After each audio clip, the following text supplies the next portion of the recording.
rights organization at Gonzaga University. Actually started about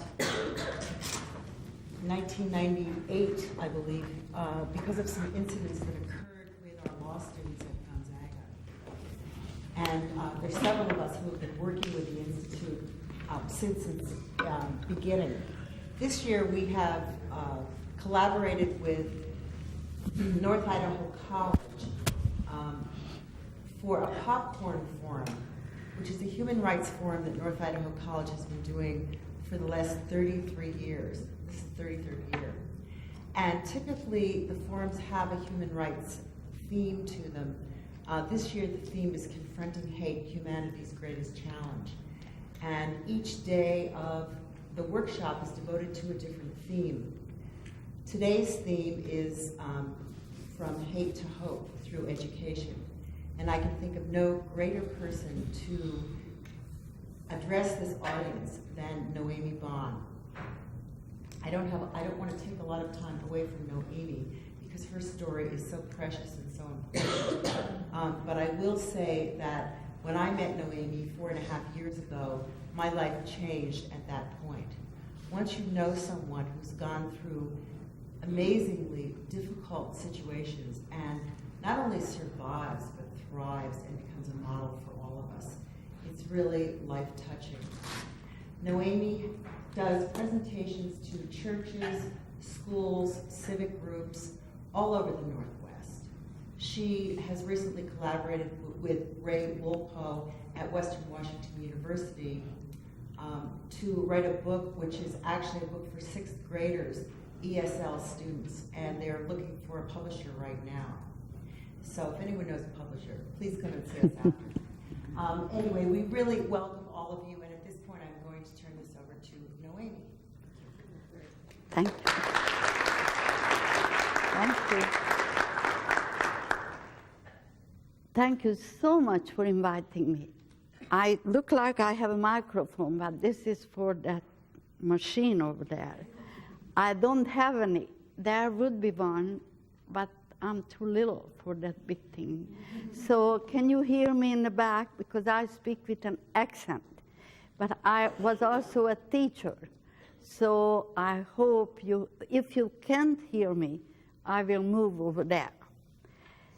And thank you again for inviting me. I've been here at Gonzaga University several times, but this is very special that I'm here again. I am a Holocaust survivor, and I am here to share with you my feelings, my memories, my experiences in that horrible time of my life. You know, people are asking me, why are you still talking about it? It happened a long time ago. I know this, but I have important things. The reason. You're free to have this room until noon. Oh, so boy. Take your time. Oh, thank you. I know that it happened long time ago, but it is important for me to share. I have many reasons. I would like to share with you a few.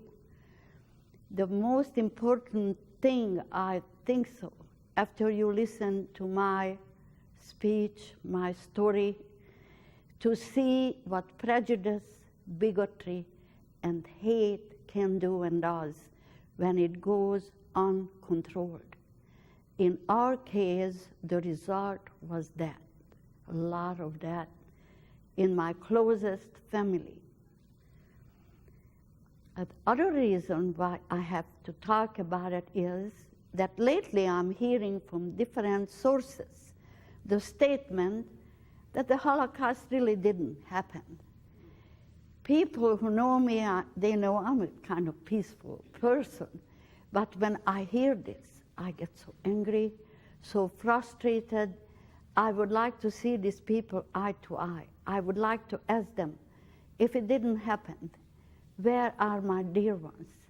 Except my grandmother, every one of them could be alive today. But they are gone, and I know where are they, what happened to them. and to telling me it didn't happen. I am lucky I survived, but I've been there. I went through horror and terror. Nobody should tell me that it didn't happen. I am a witness, and I'm willing to tell about it as a witness. I also have to talk about it because I know where it happened, but I really don't know where are the ashes of my dear ones. See, when I'm talking about their terrible fate, it gives me a chance to give my respect and my love for them every single time I talk about them. I also want to talk about it to show that, please remember, not everybody became Nazi in the Second World War. We have to know that they were good, wonderful people in my country, in Hungary then, where they were hiding and trying to save their fellow citizens. Many times they themselves got in trouble. The tragic thing was that the people, the Nazis, were in majority, and these good people were in the minority. And I go further. I have friends whose parents were born in Germany or themselves. In Germany, there were people who were not agreeing with Hitler. We have to know that. I know about a group made up of high school and college professors and students. They call them the White Roses. They actively were against Hitler until they were caught. And you know what happened to them? In the 20th century, they were beheaded just because they were against that terrible regime, this terrible Nazi regime. And so when this happened, we have to give our respect for them because they were not Nazis.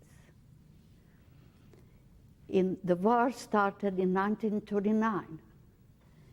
Hitler came to power in 1933.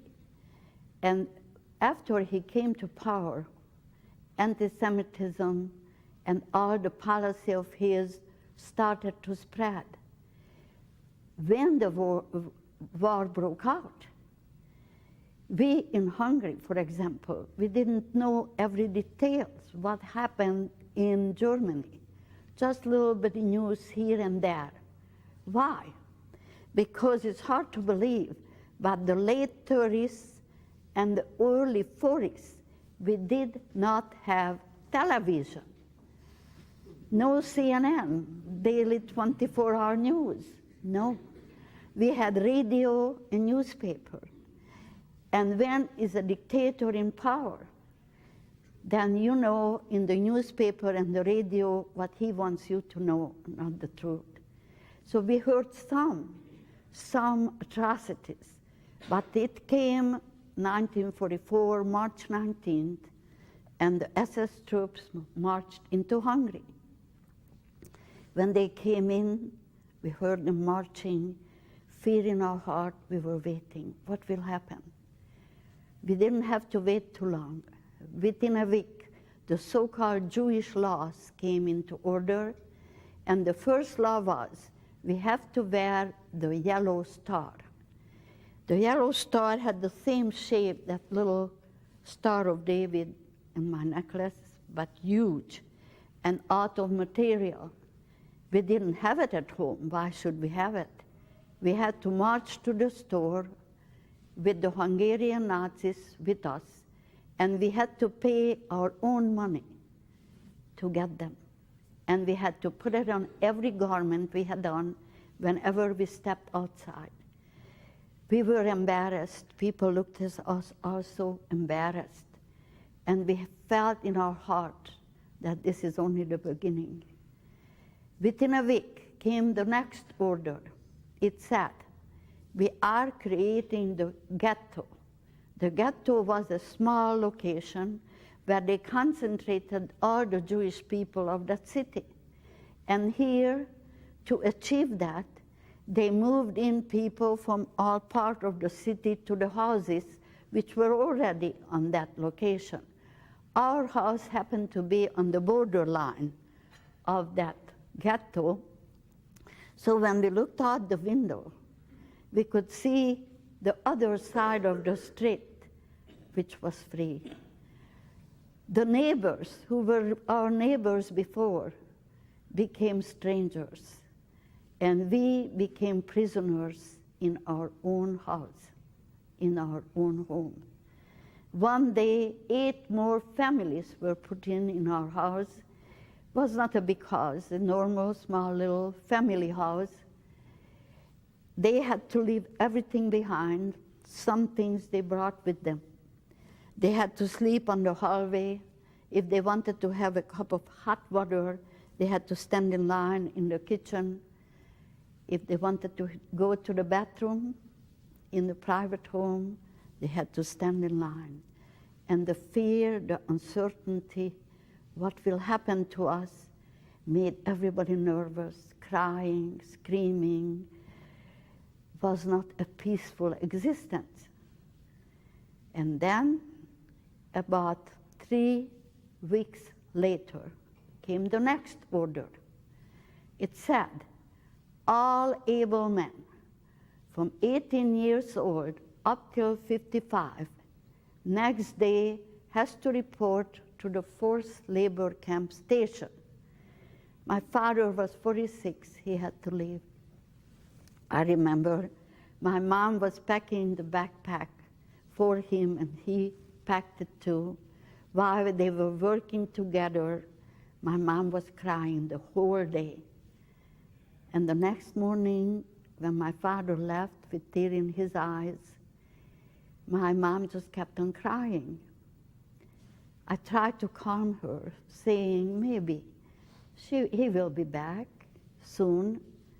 She said, Noemi, I have a terrible feeling that I will never, ever see him again. And I'm so sorry to tell, she was right. They never, ever met again. They were married for 25 years then. Who left back? Grandpas, little boys, grandmothers, little kids, young girls than I was then, young mothers with little babies. The food got less and less, all men gone, and we didn't know what will happen to us. As we were waiting, trying to have a so-called normal life as much as we could, after 3 long months came the next order. It said,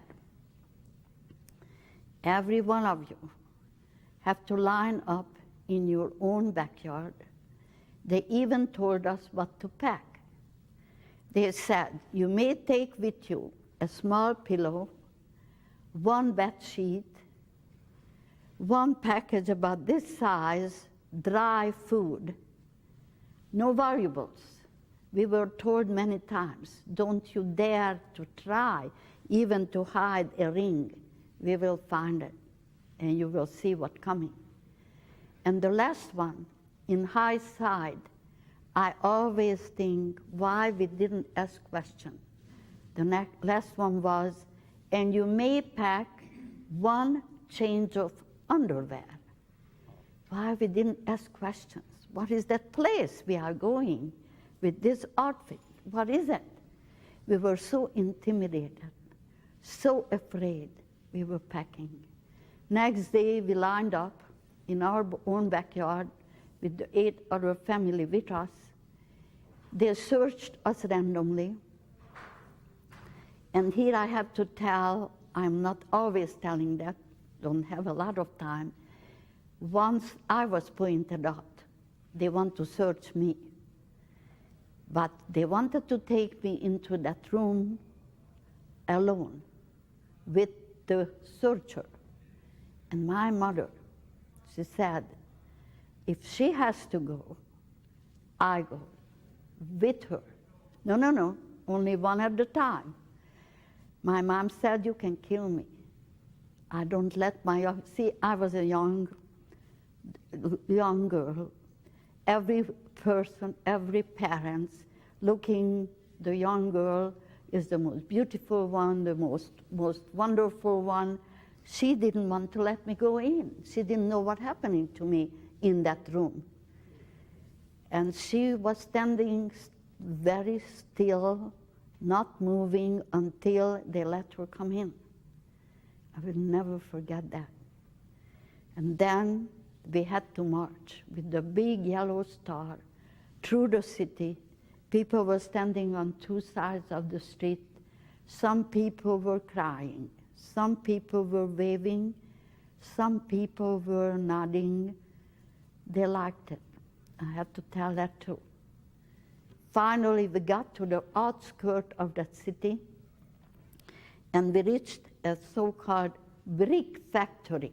The name was brick factory because they made bricks in there to build houses. Now it was empty. But in the courtyard downstairs, a lot of other people from the surrounding villages, and the Hungarian Nazis, the gendarmes, all around us. So where are we going now? They were told we have to go up to the second floor. But how? No steps, no door. They pointed us very tall ladders leaning against the wall, and they said, climb. So every one of us had the little package. My mom had the little baby, my grandmother. And I was young then. They said, go. So I started to climb. I went real fast. But all of a sudden I stopped thinking, how is my mom doing? How is my little sister doing? How is my grandma doing? And because I stopped for a second, we'll never forget it. One of the gendarmes brought his bayonet out, the very strong, sharp-edged tool of war, and pushed me up here in the middle of my back. I still can feel it almost. Pushed me up, all the way up. I almost fell back from that terrible push. And so many years after, I still can feel it, just because I wanted to know what my dear ones are doing. Finally, all of us got up to the second floor, and here we find a huge room with dirt floor. In my family was my grandmother, my mom, who was not even 44, and 6 months before, she had a little baby. That was not time for a 43-year-old woman to have a baby. She had one, a dear, wonderful 6-month-old little boy. My little sister was 12, and I was 19, going on 20. We settled down in a corner on the dirt floor. All the facilities were downstairs. Some little food, cold water only, and bathrooms. So anytime you needed any of those, up and down on these ladders. We were there for 10 days. We felt miserable, dirty, worn out, hungry, fear in our heart. Where are we going? What will happen to us? When it came the order, it said, you have to line up, ready to go. And here I have to mention that it's hard to believe, but when they told us to line up, we were happy, jumping. How come? Because as human beings, we still hoped that here it's terrible, but maybe the other one will be a little bit better, maybe. Not so. Every single movement brought us closer and closer to misery, to pain, to loss. And when we lined up, we had to march to the railroad yard of this factory where the trains were coming and going. And then the Hungarian Nazis gave us over to the waiting SS soldiers, the real ones. The minute they gave us over, we ceased to be human beings in their eyes. We became numbers only. Behind them, a long, long train made up of cattle cars. Here we call them black cars. They are not too big, relatively small. A long, long line of cattle cars, we call them. And they made us stop in front of one of them. And I spoke German, and I understood they were counting in German. 85 of us was pushed up in that relatively small cattle car. It was semi-darkness. When we got up, it was so crowded that we hardly could stand. But the order came, sit down.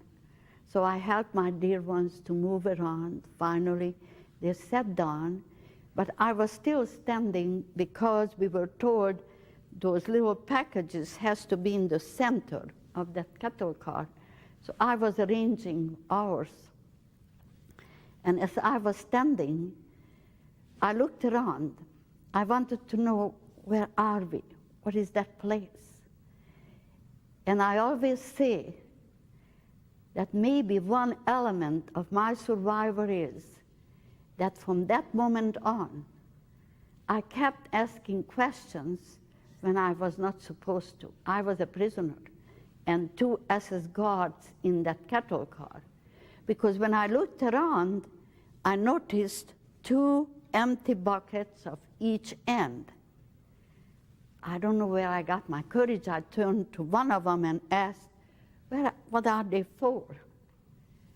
And he answered. He said, one of each will have fresh water in it, and the other 2 for sanitary purposes for 85 people. Don't have to spell it out. What happened there? It was end of June. It was hot. They locked us in from outside, no ventilation. Those buckets did not have even lid on them. The first 2 days, everybody was embarrassed. Come and cover, they asked. Later on, especially the old ones, they couldn't care a lot. And the cattle car started to move. Inside was chaos. The little babies were screaming among my little brother. Their little stomach must have hurt. It was fear in the air. The school-age children, about your age, they were asking the good questions. They were asking, where are we going? And what is for dinner? But how come I don't have my bed? And my books? Toys? What is that place? We couldn't answer. The old ones, among my grandmother, they had nightmare every single night. They were talking, screaming, crying. Sometimes they got together and they wanted to break out. They just couldn't believe it, that they cannot get out when they want. One day, my grandmother, however, during the daytime, got up and she started to speak to us while she was up. And she was telling us,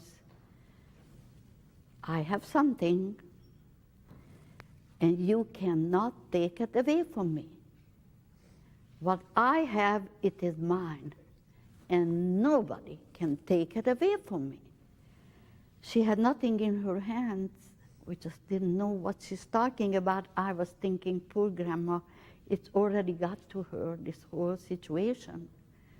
But she was keeping on saying, until finally she bent down, and under her skirt must have been a big pocket. Slowly she pulled out about this size of heavy silver candle holder. It was heavy silver, valuable. What did the SS said? No valuables. You know, that cattle car inside was noisy. Everybody became quiet. What if the SS just will step in? And she's standing there, and she was so proud. You see, I told you, I have it, and nobody can take it away from me. I was standing there, what to do? So I gave her a big hug. I started with that. Then pried away her fingers from that candle holder. She was holding it like this. I put it in my package. Slowly she sat down, and she was crying. And then I was thinking, she was so intelligent, smart, sharp lady. She heard the SS saying, no valuables. Why on earth she brought it? And then I figured out why. You see, in our religion, is there a tradition that every Friday night we light the Shabbat candle to greet the Shabbat the next day. My dear grandma grew up in this tradition since she was a little bitty girl. She heard very well what the SS said, I am sure. But for her, was very important to have her candle holder with her. And when I figured this out, I always say I respected her and loved her even more for her courage. And of course, she put us in danger. But that was a statement from her. It's still with me. We traveled 8 days in different situation. It was hot, those buckets, and hunger, and fear. And finally, the cattle car stopped. Again, I wanted to know where are we. I looked out that little window on the top, and I did see a train station. On it, 2 words. One in Polish, I don't read Polish, but it told me that we must be in Poland. The other one was, I knew, I was able to read, it said Auschwitz. And when I read it, I acknowledged that we must be in a city. But believe me, none of us knew what Auschwitz meant. We were again happy that finally they opened the doors. Some air came in, and young Polish prisoners, young men, in the order of the Nazis, told us to get out. I again asked one of them. They told us, you cannot bring anything with you. Whatever you have to leave it here. And I was thinking of my little brother and the diapers and the formula. So I asked one of them in German, could I take that with me for my little brother? He asked me, how many in your group, in your family? And I said, he looked at me and he said in German, schade, meaning he's sorry. It is not good, but I didn't know why he said that. But he said, you can't take anything with you. We lined up in pairs. We were really tired, worn out. And first, it was a long, long line.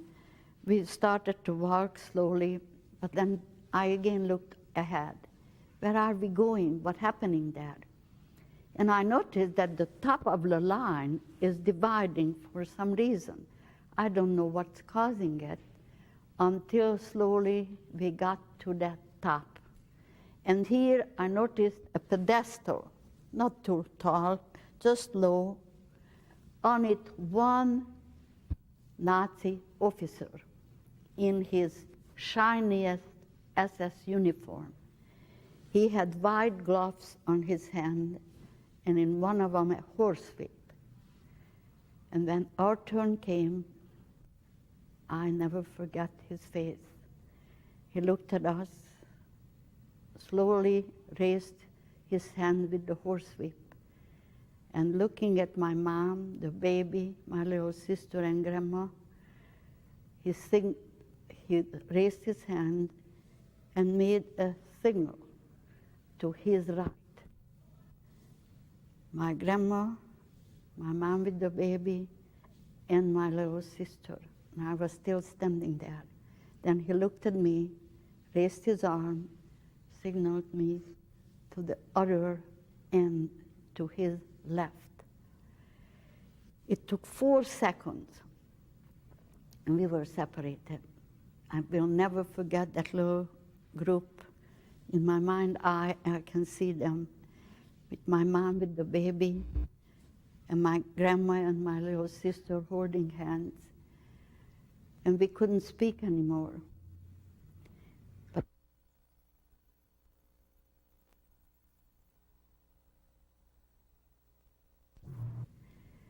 this picture is in my mind always. But this time, I didn't know what will happen to them or to us. On my side, we were rushed in a huge hall. Here we were told to undress. We were able to keep a pair of shoes of our own in our hand. Within 25 minutes, into another room, and they told us we will be shaved. While I was waiting for my turn, I again looked around, and this room had windows into another room. So I looked in, what is there? What I did see there shocked me. There were mountains of human hair up to the ceiling, precisely selected by the shade of color from previous prisoners. Now, when our turn came to shave us, they shaved our head, not cut the hair, shaved. Our head looked like my palm. And outside of that little guy over here, I will tell, in middle school, in 5th and 6th grade, I'm saying only that they shaved our head. That's true. But they shaved all body part. And when this happened, we looked at each other. We just didn't know, where are we? What is that place? What is that place on the earth? What's happening to us? What they are doing with us? No answer. After that, a big push again into another huge room. They closed the door behind us. And here we were told we will take a shower. We did see shower heads on the ceiling, but nothing to open the shower with. So everybody's eyes were saying, that may be the end of it, it looks like.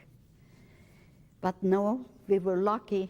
They opened up the showers from outside, water came, and then we're standing with the pair of shoes, no towel, not our dress. What now? The women guards were standing in line, and they had a bundle of old dresses in their arms, and they told us, march. And as we were marching, they were throwing it in the air, and we had to catch it as we were marching. If you were a small person and got a big dress, you were the luckiest person in Auschwitz. There were taller, heavier people with small dresses. They had to squeeze themselves in it. It was no exchange at all. And then they let us out to the campground. And here we slowly learned what Auschwitz is. Auschwitz was the infamous extermination camp where even those of us who were sent to the other side was there to die. We marched through the camp, a lot of barracks. After 10 barracks, a watchtower, the guard up with the gun, German Shepherd dogs everywhere.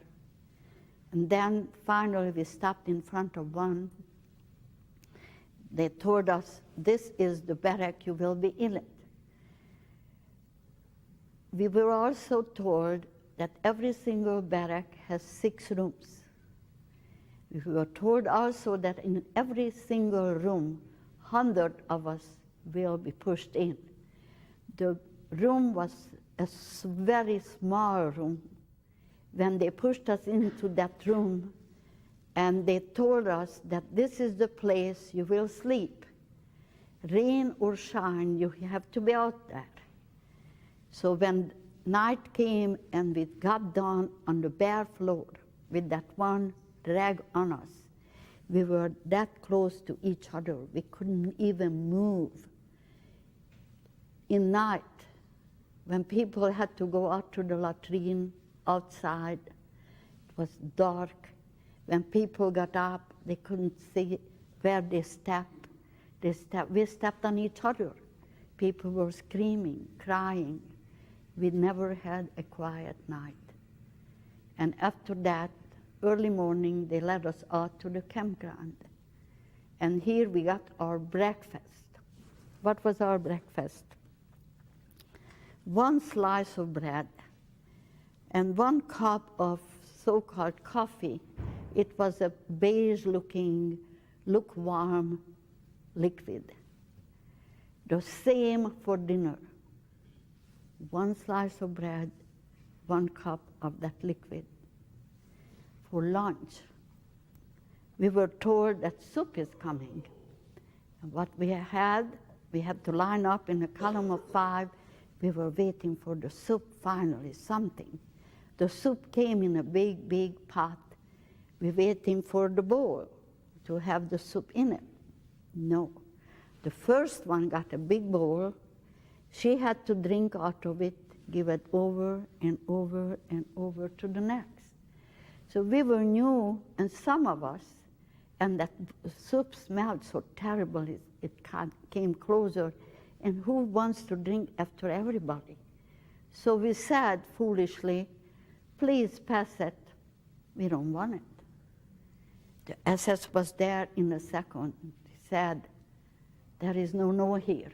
Somebody said no, you better watch out. This is the place, there is no or else. We were enough time already in Auschwitz to guess what or else meant. We were young, we wanted to live. And next day, we kept on drinking after every one of us. Later, people got sick, they had sores and sickness, and we had to drink after them. But something else happened. I was thinking, why are they so determined, the SS, to us to drink that soup? 2 slices of bread and 2 cups of coffee. That's not nourishment either. And then I figured out, and there's a very personal thing I will be sharing with you. You see, we were in that part of the camp, only young women. What young women have every month? Period, menstruation. That was too messy thing to take care of for the SS, for the Nazis. Now, what happened when I stepped down from the cattle car? Remember, I had to leave everything behind? I just got it. When we marched, we got separated. I was shaved and still had it. And I had taken a shower, I still had it. And then I noticed that. I remember the horror. I felt so lost, so alone. Whom I ask what to do? What do I do? What is that place? Nobody to help. Nobody was there to ask questions, only the SS.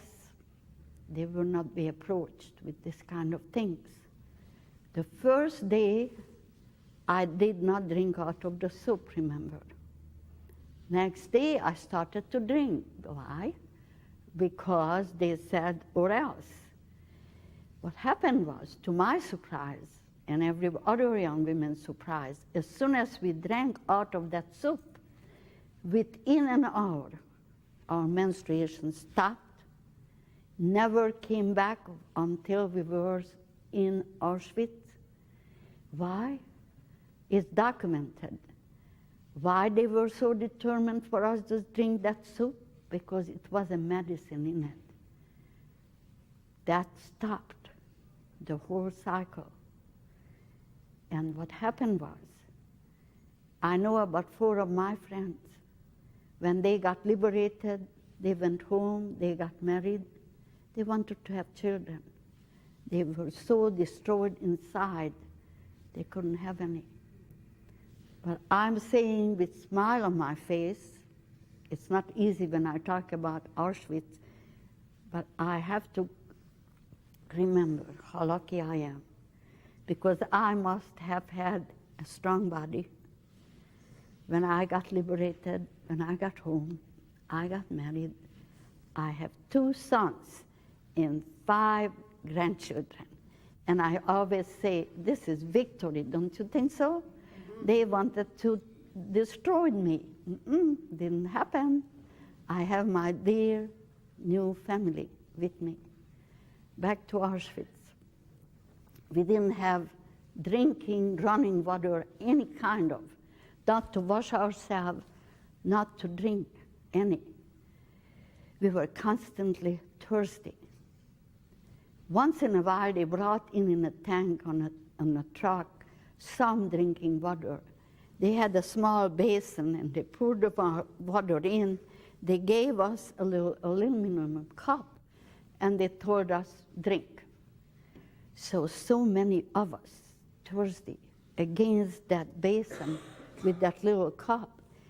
When we tried to dip in from the moving around, the water spilled over.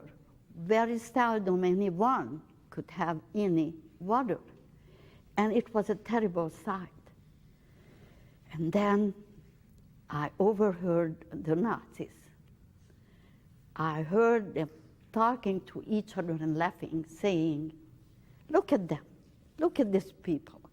These people are not human beings, not even animals.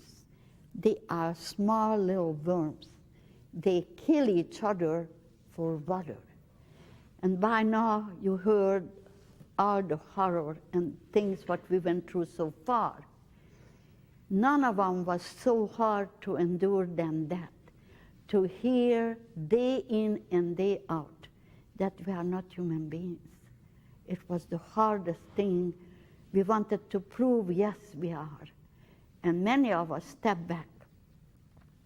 And we didn't have water whenever they brought in any. Just to say, we are human beings. We are not little worms.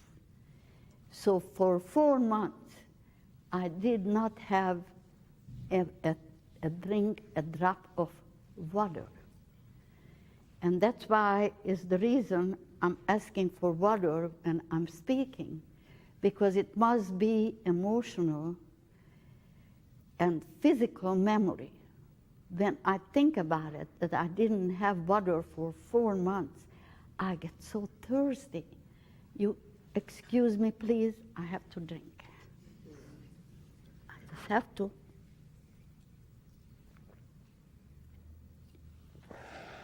Delicious. I could drink the whole thing. But please remember, when you have the next glass of water, I didn't have any for 4 months. And you can offer me any kind of drink. The only drink I take is 1 glass of clean, wonderful water. It's delicious. I will finish up later. Back to Auschwitz. There was nothing to do there at all. We were sitting in the mud, in the dust, nothing to do. But the SS found something to do. After every breakfast and every dinner, we had to line up in a column of 5 and to be counted. Why? Nobody could have escaped from there. The fences were electrified, German shepherd dogs, guards gone everywhere. We still had to be content. But what happened as people got weaker and sicker, as we were standing for hours, people fell left and right. I remember people were falling down, still moving. Trucks were on the side waiting. As soon as they were down on the ground, they were picked up, thrown on that truck. When it piled up high, was driven away, we never saw them again. One day, I lost consciousness. Not that I gave up, never. But I got unconscious because I was really very sick. How come that I didn't get on that truck? Because in Auschwitz, in that terrible place, I had some treasures. What could be? Friends. What happened was, I was told later, that when they saw me falling almost, one on my right, one on my left, and one behind me, 3 wonderful girls, they decided that they risked their own life to save mine. And they started to hold me up by that one rag, watching the guards here, there, in behind me. For 3 whole hours, they were holding me up. I didn't know about it. When the whistle came and the counting was over, they led me to sit down. I woke up. I didn't know what happened. And they were telling me. They were telling me that it was really hard for holding me up because my body wanted to fall. And when they told me what happened, I know that the 3 wonderful girls saved my life. Friends are always wonderful. There, they saved my life. One happy note, when I first went back to Hungary from United States to visit, I met one of them out of the 3. When she saw me, she opened her arms. She asked me, "Do you remember what happened to you in Auschwitz?" I said, "Of course I do. You saved my life. I wouldn't be here talking to you." So we ran to each other, we hugged, we cried, we were laughing, remembering, and we did something else. We celebrated life. Here I had to tell you that I love life. I'm not taking for granted that I'm standing right here and talking to you. I know what it means to be in danger day in and day out. I love life every single day. Now, I'm a normal person. Not that I wake up every morning and saying what I will be happy about today. No. Sometimes things are not going so well. That's fine. But I always find something to focus on, to say, "Noemi, remember, you are alive." And that's wonderful. That's how we have to look life. Because with all the difficulties, with all the troubles, with all my memories, life is still very precious. Back to Auschwitz again. We still didn't know what happened to our dear ones. But by that time, we lost so much weight. We were told that the average weight of us was 65 pounds, and we were grown-ups. When you are hungry for so long, you don't feel really hungry anymore. Kind of wooden feeling here, and you are in a daze and dizzy. But we tried so much to wake up, to be human beings. And that was one that we started to ask, where are our dear ones? Nobody answered. Finally, one guard said, "They are in another camp." We asked, "Will they come to here, this camp?" They said, "Maybe." Weeks went by, nobody came. So we kept on asking again, trying hard. One of them stopped and said, really angrily, she said, "You really want to know where are your dear ones?" It's harder part to, one of the hardest part to tell. We said, "Yes, we want to know. Please tell us." Then she said, pointed on an ash-looking cloud above us. "Do you see that ash-looking cloud?" We said, "Yes," because we never did see the sky that was sitting on it. And we were choking on something and we didn't know what is it. Then she said, "Do you smell that smell, what I do?" We certainly did. Terrible smell, hard to explain. And then she pointed on the chimney nearby. "Do you see the fire going up and down day and night?" We said, "Oh, yes. But please, we ask about our relatives. Please tell us." Then she said, "Well, you asked for it." And again pointed on the ash-looking cloud and said, made a line, connected the ash-looking cloud with the fire and said, "Here are your relatives. You see, here they go." We followed her arm and we looked up. We were in shock. We didn't know what she's talking about. Here they go. We thought maybe she is crazy, or we are so sick we don't understand German anymore. What is she talking about? Here they go. And then later we learned that she wasn't crazy. We understood German. They were not in another camp, in the other part of the camp. How do I know? I went back as a free woman twice to Auschwitz to follow that line. They were in another part of the camp. They were undressed. They were shaved. And when they were pushed in the so-called shower room, they even had mock shower heads on the ceiling to mislead them. But when they opened up the showers from outside, through the pipes, not water came, but gas. And there, my grandma, my mom, my little sister and brother perished, suffocated. I always pray that it was fast enough to, I cannot imagine my dear mom watching that and herself suffocating. In Washington, D.C., in the Holocaust Museum, I did see a very thick gray door. We were told that was the door for the gas chamber. It had a little window on the top.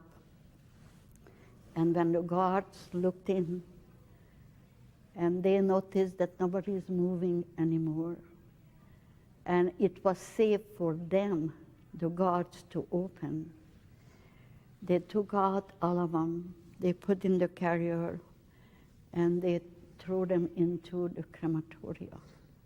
And that's where the ash-looking cloud, that terrible smell I can never forget, and the fire in the chimney. I was there for 3 more weeks, knowing that, smelling that. It's very hard to describe. It was very, very hard. And then one day, the same man who selected us in the first place came again.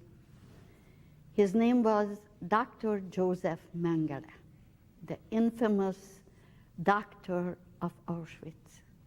This is the man who separated me from my dear ones, and this man came again. I know you have to go.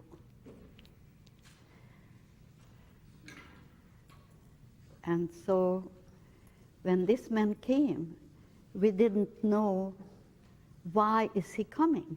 We were saying, is he selecting the stronger looking skeleton? But he was counting, you, and you. 1,000 of us in one corner.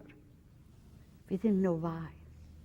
And then we were told that from Germany came a request.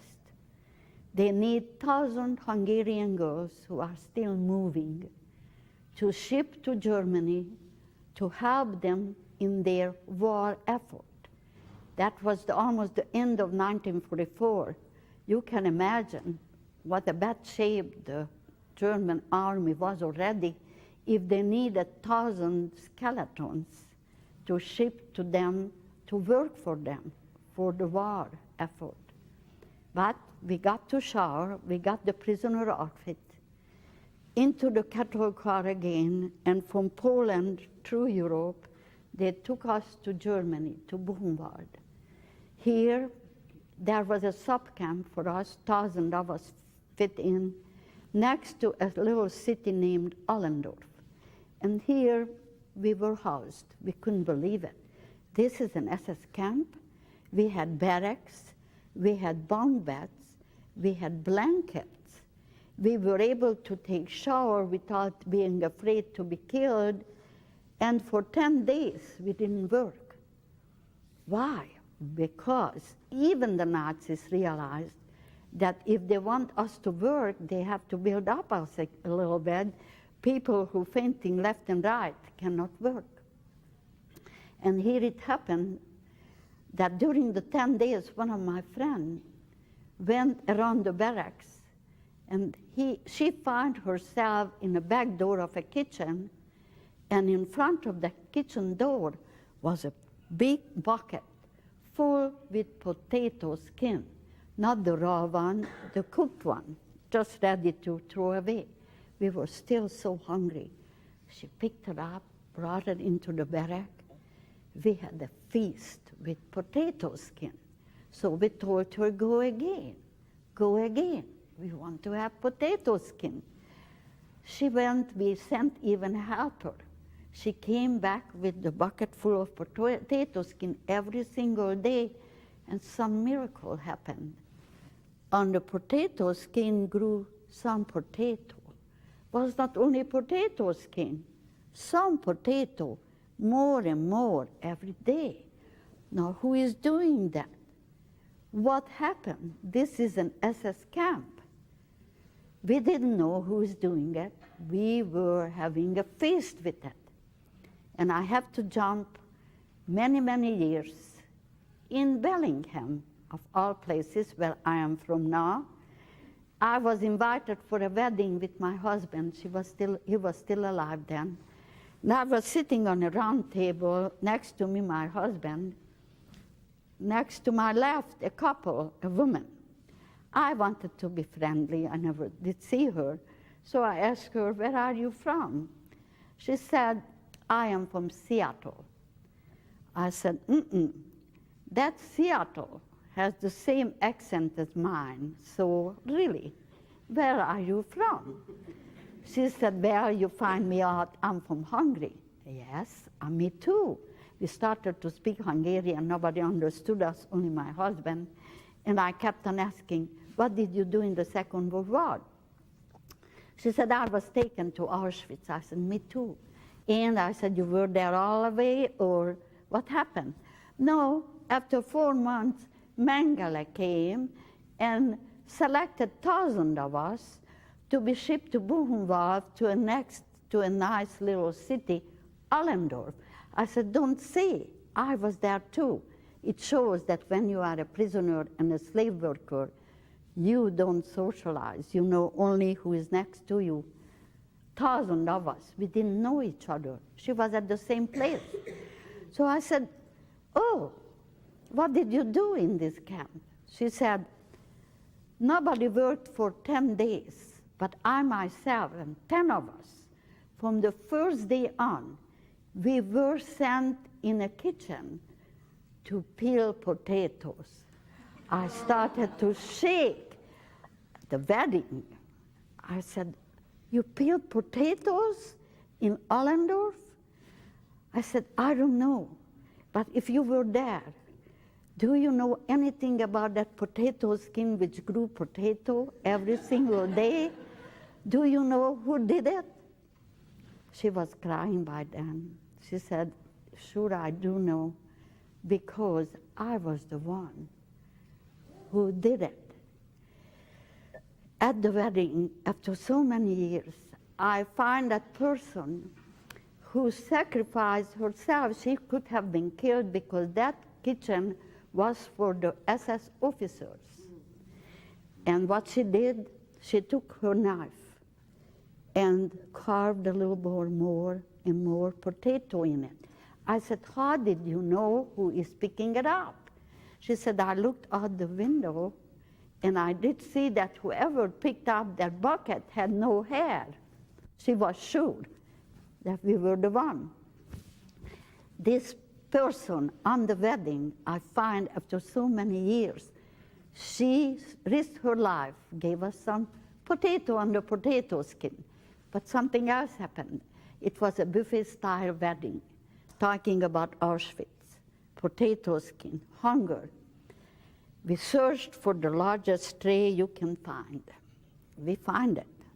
We went around, piled up the food, good and high, finished one tray. Second time around, another tray.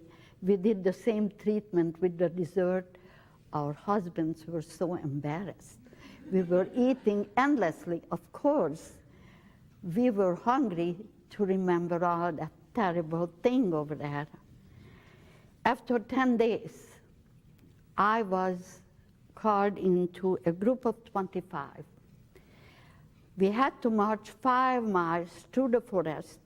It was winter already. I had a prisoner outfit, no socks, wooden shoes, back and forth in the forest. When we got there, it was a house, was an engineer, a foreman, and a lot of guards. But inside the rooms, one of them, were tables like this, only low-lying, very much close to the floor. And on the trays, and on the trays, about this size of round items, red, yellow, white, green, brown, black, and wires. And the engineer said, reading, against those who we are praying to be liberated, the Americans. What should we do? One voice answered real fast. She said, I have an idea. Let's make a little sabotage. Well, good idea. How you do it? Sabotage. Well, how you do it? Easy. When they left us alone, we looked at colorful things, and we were still very hungry. So we said, we imagine we are baking a cake. So the brown one, which was chocolate, had to go in the middle, not over here. The yellow was egg yolk, had to be here. The egg white, over there. Nothing went to the place where it should be, and we started to stir it. Of course, that's how you make a cake, don't you? But these were poisonous explosives. With other words, we messed up the whole thing in it. And then we covered up nicely, and it was gone at night to the big factory. And we hoped that what we messed up, we were giggling and laughing while we were doing it, and those dumb Nazis were thinking that we are working for them with good humor. We were happy that finally we do something against that terrible power who took away our dear ones and made us slave workers. We kept on doing whenever we could. And we hoped that it will work. With other words, it won't work. It won't explode. But we didn't know about it until in Bellingham I spoke in a library, and an old man was sitting in the first row, put his hand to his ear to hear everything very clearly. And when I got to the place that we hoped that we did a good job messing it up, but we don't know what he said. I know. I said, sir, excuse me, what do you know? He said, I was in the army. In the last 5 or 6 months, the Nazis were bombing us day and night. The bombs were falling all over. But to our surprise, some of the bombs did not explode. I said, I know the answer, it must have been mine. I thought. But maybe my friends, or maybe somebody else, but with some bombs did not explode it. And we worked on it for 7 months. After that, they opened the gates and told us, march out. They started to march out, everybody, the SS, the guards, everybody out. As we going up and down on hill, we were still not strong enough, tired. They made us sit down a little bit. When we got up, we looked around, and to our surprise, all SS uniform was gone. Everybody was in civilian clothes. What happened? They threw away their uniform, and they were in civilian clothes. They must have had their guns somewhere, but this gave us an idea. It was spring already. It turned out it was April 1945. These SS people must have known more than we do. The Allies must come closer. And then this gave us strength. They marched us down to the main highway.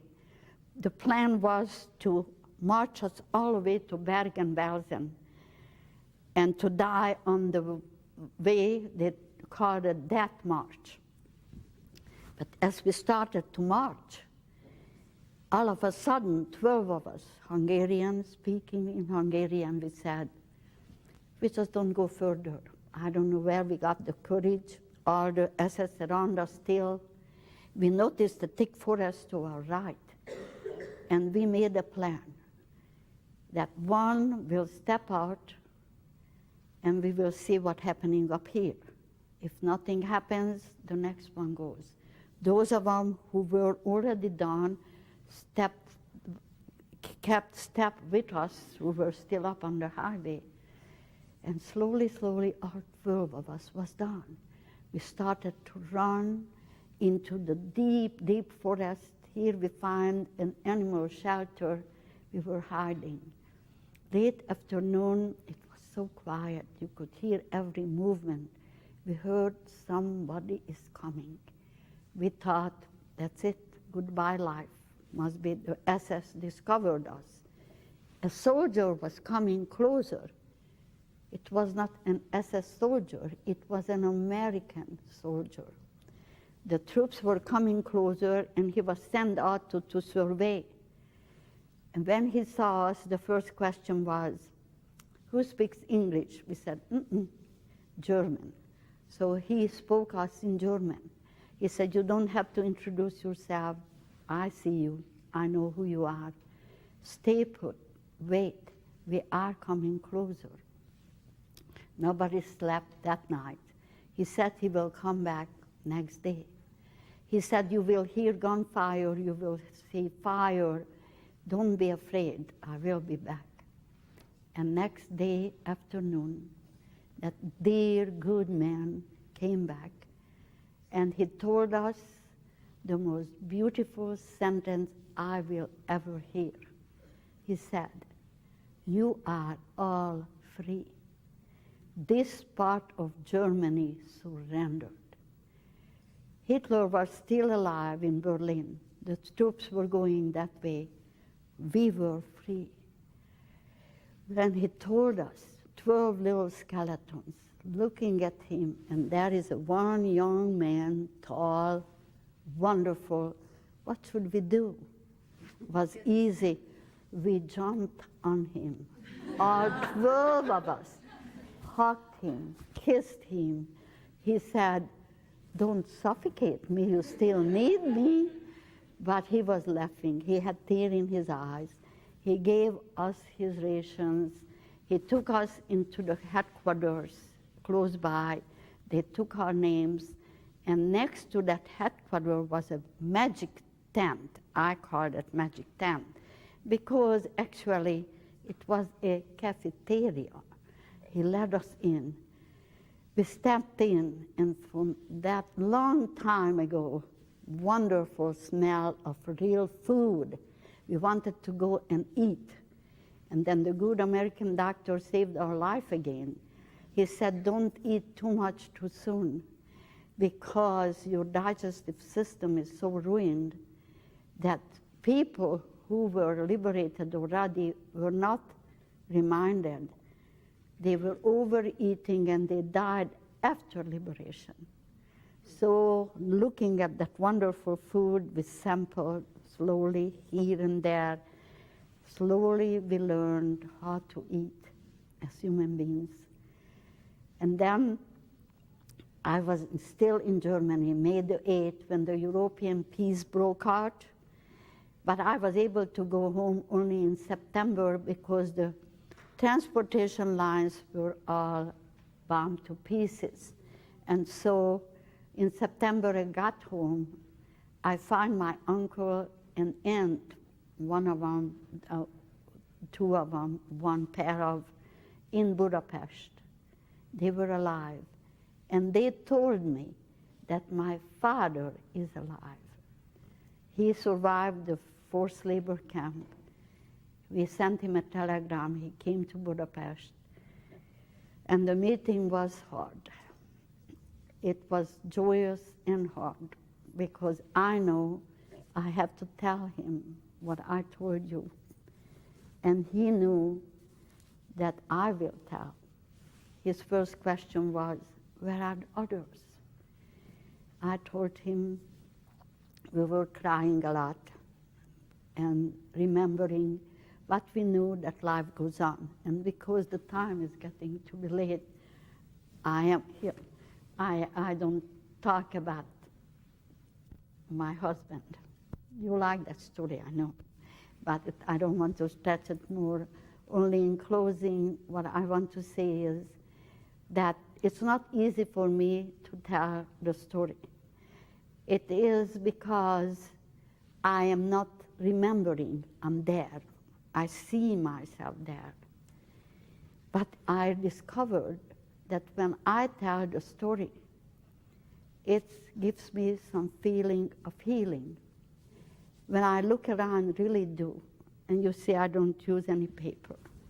I like to look in the eyes, and in your eyes I see respect, sympathy, and I do see love also. It helps. It helps, really helps. Also, I have to make a statement which is very important to me. You heard what I went through, but I don't hate anymore. Why not? I have a very good reason. You see, I was liberated by the American army. Physically, I became free. But if I would be standing here in front of you with hate in my heart, I would not be free. I would be the prisoner of my own hate. And I cannot live that way, and nobody should. So people asking me, what you do with your pain, memory, feeling, I always say what I'm doing now. Communicate, sharing, showing that what I learned, what is the lesson for me in the Holocaust. That no matter what religion, what faith, what color, what gender, whatever you are, who is, one thing is most important to me, what kind of human being you are. That's my lesson. I don't have hate anymore, and nobody should live with hate. And one thing I promised myself, and I still have it, and I'm telling everyone, never give up. Never. We never gave up in the Auschwitz. We helped each other. We had thousands of chances to give up and die. We just kept on going. So we have to remember there is always, always hope. And thank you very much for listening. Thanks. Thank you. Thank you. Thank you so much. Thank you. Thank you so much.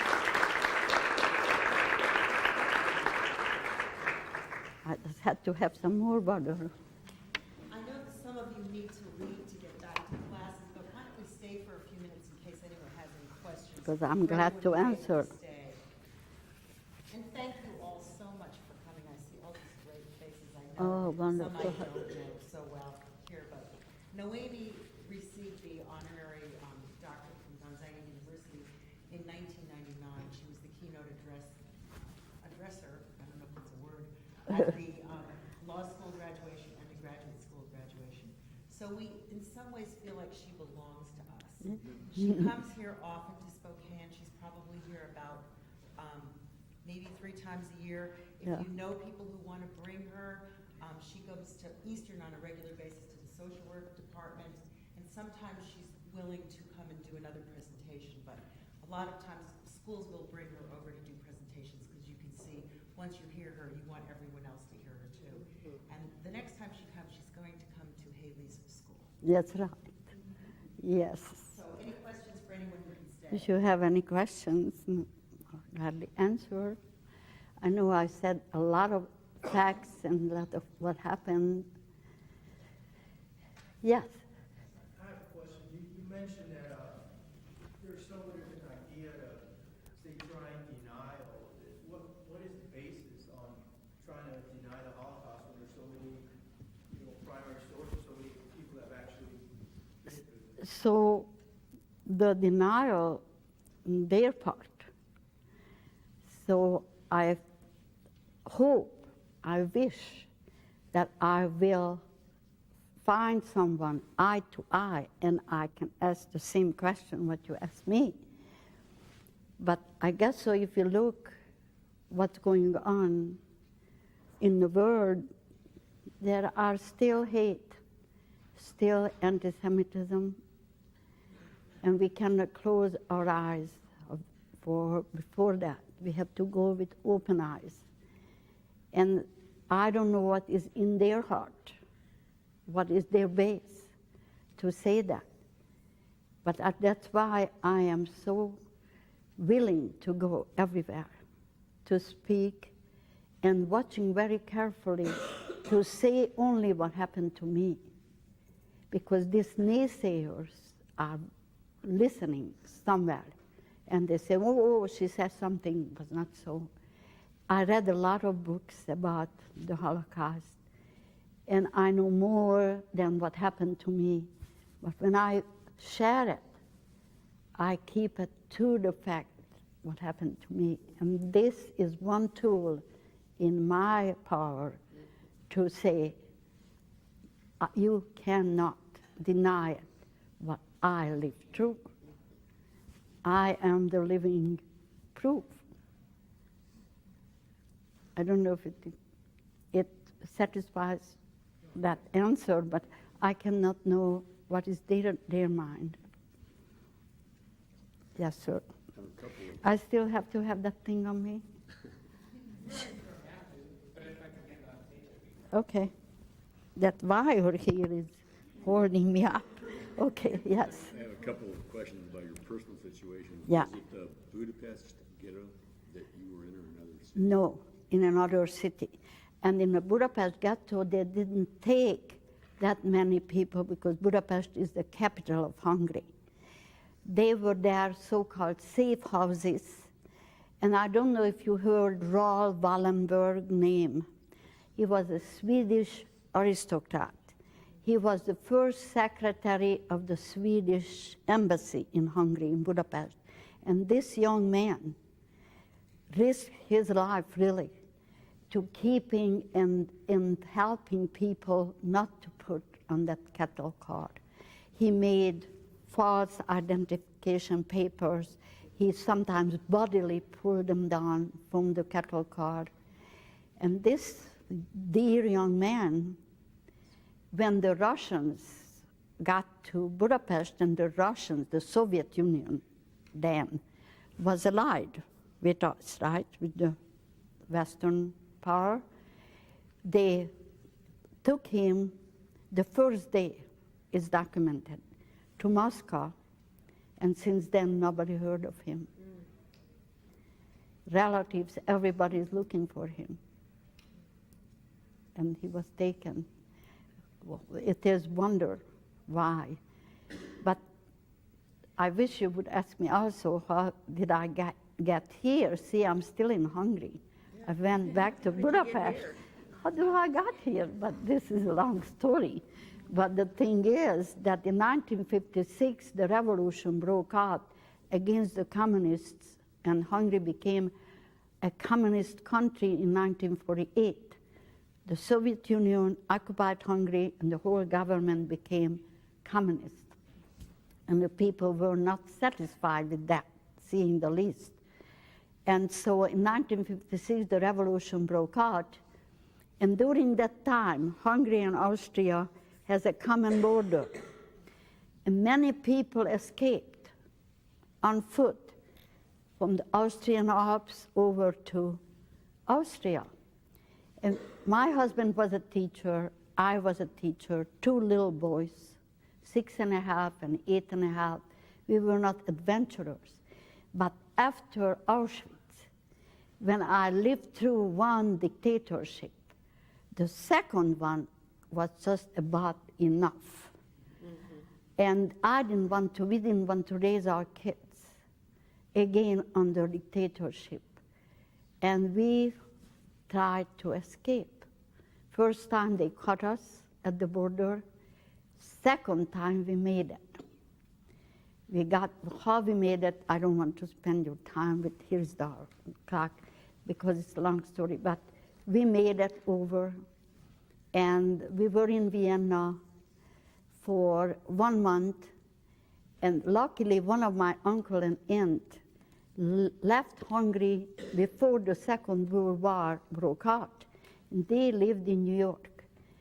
And the embassy in Vienna, American embassy said if we get affidavit, which meant that this uncle and aunt will take care of us when we get to United States. We will be not on the burden of the American citizens. Then we can get in easier.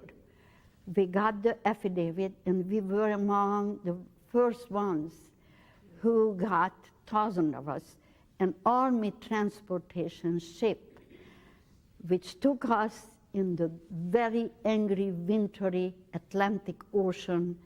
We were thrown around like a nutshell. We were not afraid because we wanted to come to the United States.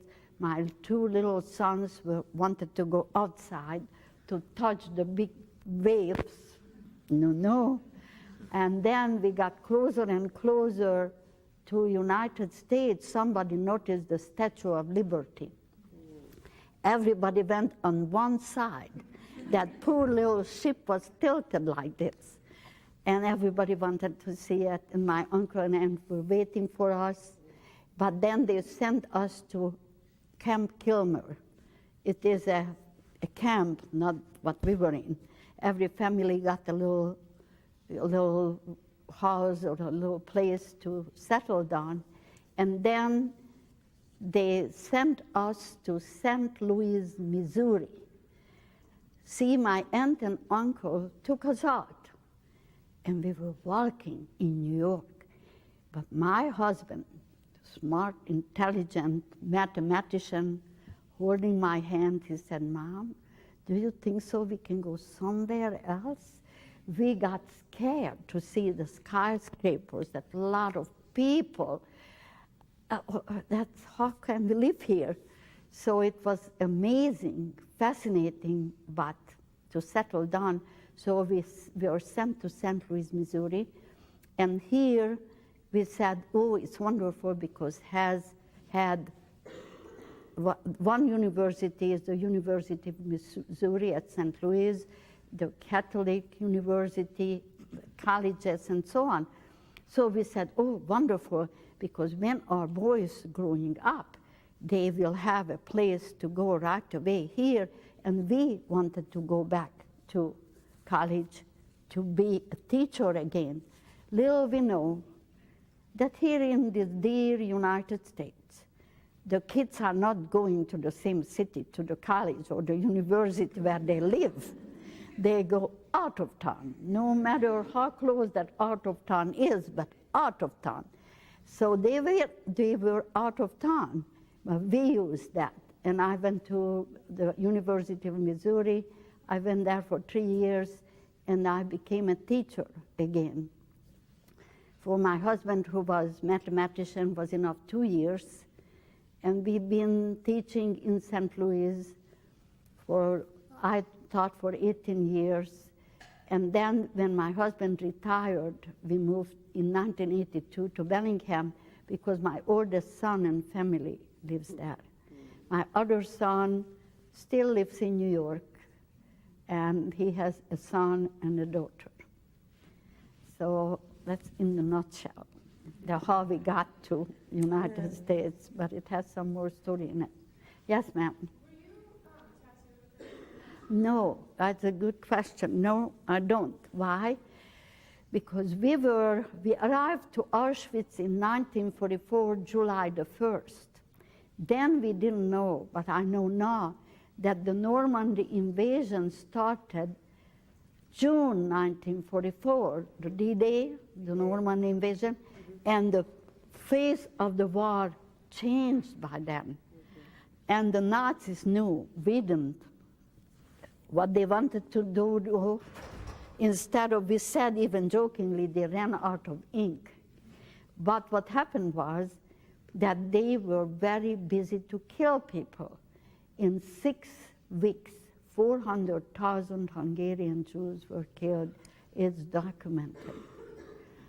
And they didn't have time for that. But they had a big bucket full of yellow paint and a big brush. And you know, we didn't have hair.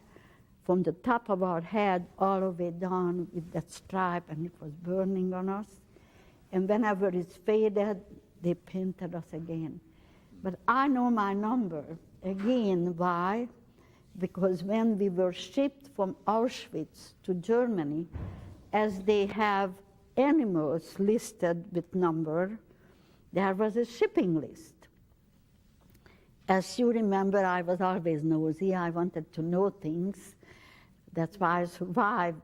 And I saw next to my name a number. It 25,585 was next to my name. That should have been here, but I'm not complaining. I don't miss it. No, but we don't have tattoos. Not the others had, and we asked that how come you have it? Not that we complained, but we didn't know why. But yeah. Yes, sir. Were there other Hungarians, non-Jewish Hungarians on your transport as well?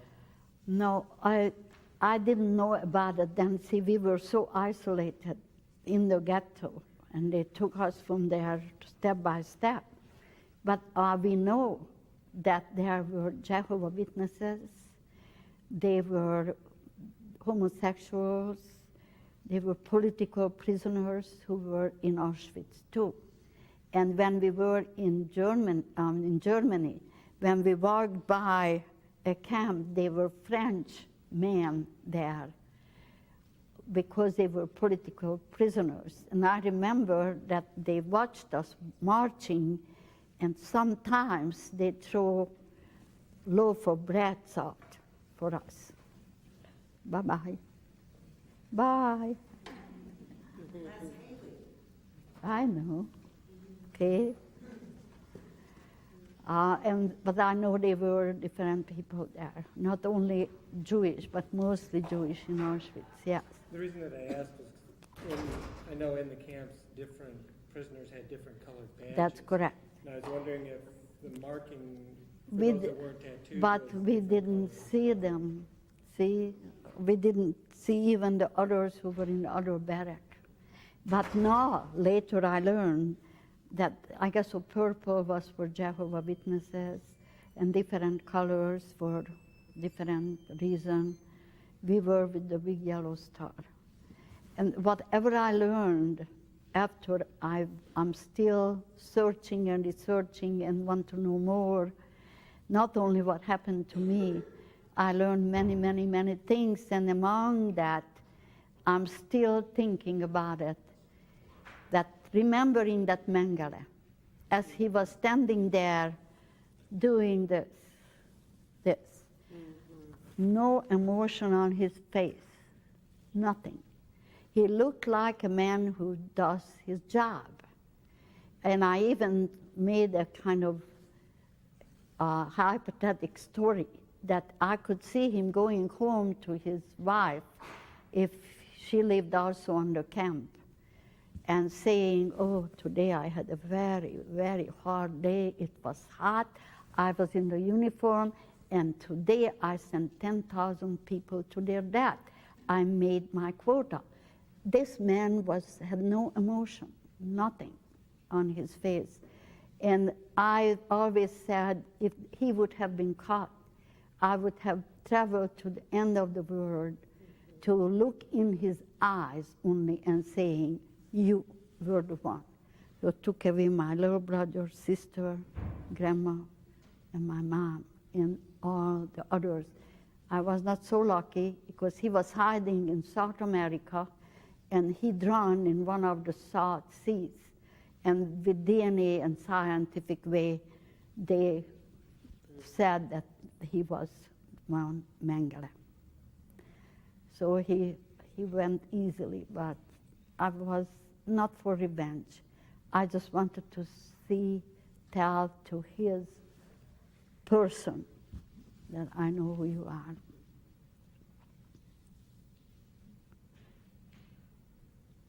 Yes, ma'am. Naomi, you've spent a whole part of your life being a victim of hate, and then you fought your whole life against hate by educating the rest of us. What do you think each of us can do? What I always say when I say that I don't hate anymore, it means for me, and I advocate this for others, be alert, be alive. Don't pass by just one statement which sounds innocent, but it is hate. I even tell at schools that innocent teasing, innocent name calling, that's where it starts. It looks like nothing to it. It hurts. And the people who get hurt will carry that hurt with them.